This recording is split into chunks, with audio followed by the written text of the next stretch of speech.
मार्ग सापडत नाही म्हणतोस. बरं, प्रयत्न करूनही थकलास. हीच तुझी कसोटी आहे. चल, आता तुला अपेक्षित बळ देतो. डोंगर पाहताना दुरून मार्ग जरी दिसत नसला तरी त्या ठिकाणी पोहोचल्यावर रस्ता आपोआप दिसू लागतो. हे विसरलास?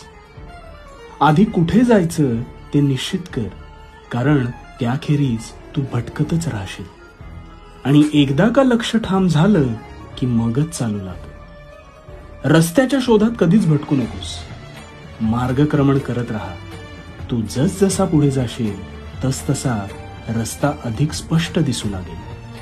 आणि थांबून राहू नकोस.